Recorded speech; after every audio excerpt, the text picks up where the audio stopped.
Breaking news దేశవ్యాప్తంగా సంచలనం సృష్టించిన విజయవాడ టెర్రర్ లింక్స్ కేసులో దర్యాప్తు వేగంగా కొనసాగుతోంది. ఇప్పటికే పలువురు నిందితులను విచారించిన పోలీసులు ఈ రోజు నుంచి మరో 6 నిందితులను కస్టడీలోకి తీసుకుని విచారించబోతున్నారు. రాజమండ్రి సెంట్రల్ జైలు నుంచి మధ్యాహ్నం అదుపులోకి తీసుకుని విజయవాడకు తీసుకుని రాబోతున్నారు పోలీసులు. ఇప్పటికే 5 కస్టడీలోకి తీసుకుని విచారించగా వారిచ్చిన స్టేట్మెంట్ ఆధారంగా మరో 6 విచారించబోతున్నారు. ఈ రోజు నుంచి ఈ నెల 13 వరకు 5 రోజుల పాటు కస్టడీకి అనుమతినిచ్చింది కోర్టు.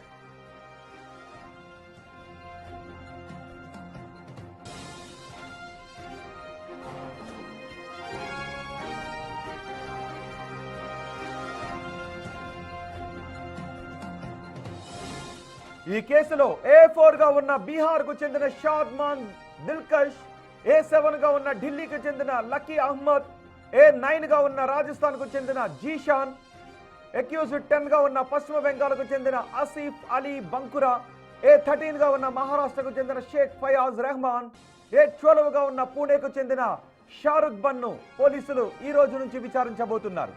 ఈ కేసులో ఇప్పటికే నిందితులను విచారించిన పోలీసులు వారి నుంచి కీలక సమాచారాన్ని సేకరించారు.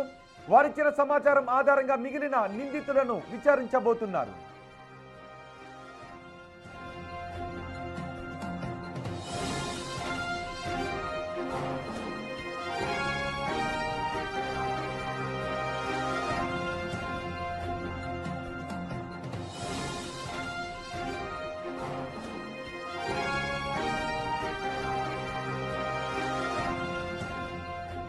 చూడండి ఒకసారి బిగ్ టీవీ స్క్రీన్ పైన ఆ నిందితుల్లో మహిళలు ఉన్నారు, పురుషులు ఉన్నారు. ఆ కారు అద్దాల్లోంచి చూడండి ఒకసారి. వాళ్ళు ఎవరో తెలుసా? భారతదేశంలో ఉంటూ భారతదేశంపై ఉగ్ర దాడులు చేయటానికి విషం కక్కుతున్నటువంటి మనుషులు వీళ్ళంతా. 13 మంది వివిధ రాష్ట్రాలకు చెందిన వారు. సోషల్ మీడియాలో ఉగ్రవాదానికి సంబంధించిన పోస్టులు పెడుతున్న వాళ్ళు. చూడండి ఒకసారి పోలీసులు తీసుకుని వెళ్తూ ఉన్నారు. ఇప్పుడు 13 మందిని అరెస్ట్ చేశారు. 5 రోజు విచారించబోతున్నారు. ఇంతకు ముందు విచారించిన వారి దగ్గర నుంచి చాలా డేటా వచ్చింది. ఎందుకు ఈ రకమైన ఉగ్రవాదానికి సంబంధించిన పోస్టులు పెడుతున్నారు, మోటివ్ ఏంటి, ఎవరు మిమ్మల్ని ఈ పనికి నియమించారు అనే వివరాలు సేకరించారు. ఈ రోజు మరికొంతమందిని విచారించబోతున్నారు. ఈ మరికొంతమందిని విచారిస్తే ఇంకెటువంటి సంచలన విషయాలు బయటకు వస్తాయి. చూడండి ఒకసారి. ఆ అద్దాల్లోంచి కనిపిస్తున్న ఆ వ్యక్తులు టెర్రరిస్టులు. వాళ్ళు మాకేం తెలీదు, ఎవరో అప్పగించారు, తెలియక చేశాము అని బుకాయించే ప్రయత్నం కూడా చేస్తూ ఉన్నారు. కానీ భారతదేశంపై విషం కక్కుతున్న మనుషుల్ని ఇప్పుడు మీరు బిగ్ టీవీ స్క్రీన్ పై చూస్తున్నారు. చూడండి, పోలీసులు సంఖ్యలు వేసి తీసుకువెళ్తున్న ఆ వ్యక్తులు భారతదేశంపై విషం కక్కే ఉగ్రవాదులకు సహాయం చేస్తున్న మనుషులు. ఈ రోజు విచారణకు సంబంధించి సమాచారం అందించడానికి మా ప్రతినిధి శివ మనకు అందుబాటులో ఉన్నారు. శివ, ఈ రోజు విచారణకు సంబంధించి మీ దగ్గర ఉన్న సమాచారం ఏంటి? వీళ్ళ మూలాలు ఎక్కడెక్కడ ఉన్నాయి అనే డేటా ఏమన్నా తెలుస్తుందా? మరికొంతమందిని అరెస్ట్ చేసే అవకాశాలు ఉన్నాయా? రోహిత్, మొత్తం మీద చూసుకుంటే విజయవాడ కేంద్రంగా ఉగ్రవాద కార్యకలాపాలు పతాక స్థాయికి చేరుకున్నాయి. విజయవాడ కేంద్రంగా కూడా ఈ కార్యకలాపాలు కొనసాగిస్తుంటే ఇటీవల కాలంలో అంటే 3 నెలల క్రితం గుజరాత్కు సంబంధించిన పోలీసులు అనంతపురం జిల్లా, ఆంధ్రప్రదేశ్ అనంతపురం జిల్లాకు సంబంధించి ఒక వ్యక్తిపై అనుమానం రావడం, అతన్ని అదుపులో తీసుకొని విచారణ చేయడంతో తద్వారా విజయవాడ కేంద్రంగా కార్యకలాపాలు కొనసాగిస్తున్నట్లు కూడా ఎన్ఐఏ గుర్తించింది. దీనిలో భాగంగా విజయవాడ కేంద్రంగా కూడా 13 మంది సోషల్ మీడియా గ్రూప్ ఏర్పాటు చేసుకొని 9 రాష్ట్రాలకు సంబంధించిన వ్యక్తులు ఈ కార్యకలాపాలకు పాల్పడుతున్నారని చెప్పి గుర్తించారు. వీరిలో వివిధ ప్రాంతాలకు సంబంధించి ముఖ్యంగా కర్ణాటక, తమిళనాడు, ఒరిస్సా, చండీగఢ్, అలాగే కేరళ, హైదరాబాద్కు సంబంధించిన వ్యక్తులని పోలీసులు ప్రస్తుతం అదుపులో తీసుకున్నారు. మొత్తం ఈ కేసులో 13 మంది ఉంటే ఒకరు విదేశాల్లో పరారయ్యారు. వీంట్లో ఒకరు మైనర్గా ఉన్నారు. మొత్తం 11 మందికి సంబంధించిన కీలకమైన వ్యక్తులు, 12 అతను మైనర్గా ఉన్నారు. ఈ 12 మందికి సంబంధించి గత వారం రోజుల క్రితం 5 కీలకంగా విచారణ చేపట్టారు, కస్టడీకి తీసుకున్న 5 రోజుల పాటు.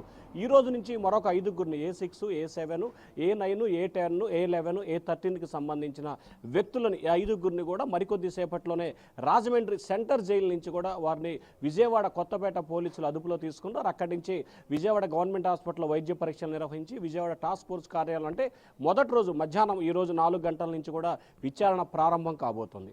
అయితే ఉగ్రవాద కార్యకలాపాలకు సంబంధించి కూడా నిన్న సైదా బేగం ఏదైతే కస్టడీ తీసుకుని విచారించిన సమయంలో జిహాదీ వైపు మళ్ళేందుకు రాష్ట్ర వ్యాప్తంగా కూడా తెలుగు రాష్ట్రాలకు సంబంధించి 42 మంది మహిళని టార్గెట్ చేసుకొని కూడా జిహాదీ వైపు మళ్లించినట్లు గుర్తించారు. ఎవరెవరు దీంట్లో కీలకంగా వ్యవహరించారు, అలాగే 12 మందితో ఒక వాట్సాప్ గ్రూపు, 42 మందితో మరొక ఇన్స్టా గ్రూప్ ఏర్పాటు చేశారు. అయితే ఈ గ్రూపుని ఎవరు మానిటరింగ్ చేస్తున్నారు, ఎవరు ఆపరేటింగ్ చేస్తున్నారు అనే వివరాలు సేకరించారు. వీరికి పాకిస్తాన్తో పాటు ఆఫ్ఘనిస్తాన్కు సంబంధించిన వ్యక్తులతో డైరెక్ట్గా ఇండైరెక్ట్గా సంబంధాలు ఉన్నట్లు గుర్తించారు. ఈ 5గురిని విచారించిన తర్వాత వీరిచ్చే డేటాను బేస్ చేసుకుని మళ్ళీ మొదటిసారి విచారించిన 5గురిని కూడా కస్టడీ కోరి ఆ తర్వాత మొత్తం 10 మందిని కలిపి విచారించడం, ఆ తర్వాత 10 మందిని విచారించే అవకాశాలు కనిపిస్తాయి. సోషల్ మీడియాలో దేశంలో విద్రోహ చర్యలకు కావలసిన సమాచారాన్ని స్ప్రెడ్ చేస్తూ రిక్రూట్ చేసుకుంటూ వెళ్తున్నారు.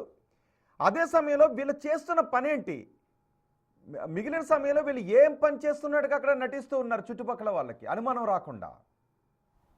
అంటే విజయవాడకు సంబంధించిన 3 వ్యక్తులు ఉన్నారు. ఒకరు జొమాటోలో పనిచేస్తున్నారు, మరొక బైక్ మెకానిక్, మరొకరు సెల్ ఫోన్ షాప్లో పనిచేస్తున్నట్లు కూడా కార్యకలాపాలు కొనసాగించారు.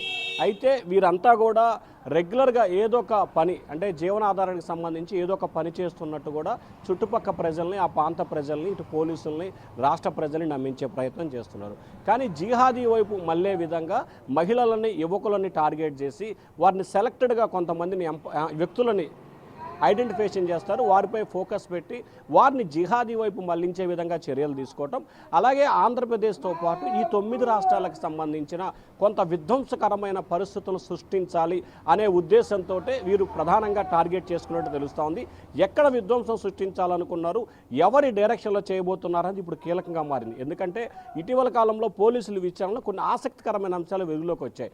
ఎవరైతే విజయవాడకు సంబంధించిన వ్యక్తులు 3 ఉన్నారో ఈ 3 కూడా గూగుల్లో సెర్చ్ చేశారు. బాంబులు ఎలా తయారు చేయాలి, బాంబులు పేల్చడాన్ని ఏ రకంగా పేల్చాలి, ఈ రెండింటికి సంబంధించి కూడా చాలా ఎక్కువ రోజుల పాటు సెర్చ్ చేసినట్లు కూడా పోలీసులు గుర్తించారు. అంటే అసలు బాంబులు పేల్చాల్సిన అవసరం ఏంటి, బాంబులు తయారు చేయాల్సిన అవసరం ఏంటి అనే కోణంలో కూడా పోలీసులు దర్యాప్తు చేస్తున్నారు.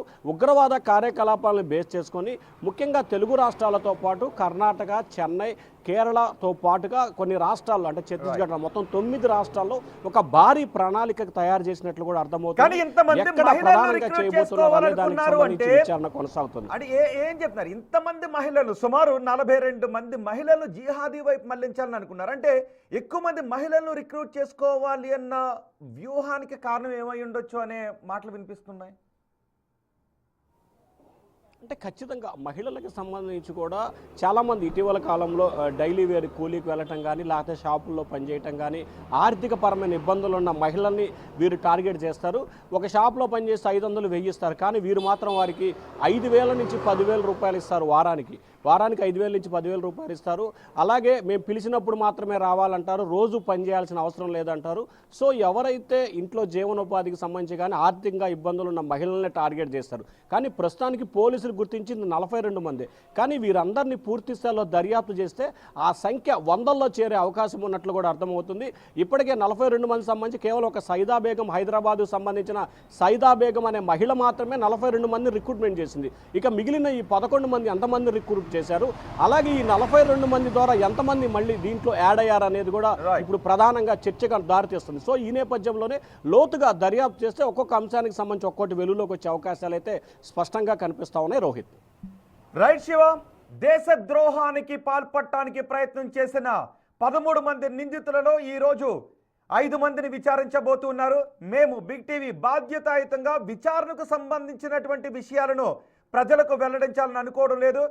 కానీ దేశద్రోహానికి పాల్పడే ప్రయత్నం చేసిన వాళ్ళ డేటాను మాత్రమే అందించాలని అనుకుంటున్నాం. అందుకే బాధ్యతాయుతంగా విచారణకు సంబంధించి ఏమేం క్వశ్చన్స్ అడుగుతూ ఉన్నారు, ఏ దిశగా వెళ్తోంది అనే సమాచారాన్ని మేము గోప్యంగానే ఉంచాలి అని అనుకుంటున్నాం దేశ భద్రత దృష్ట్యా.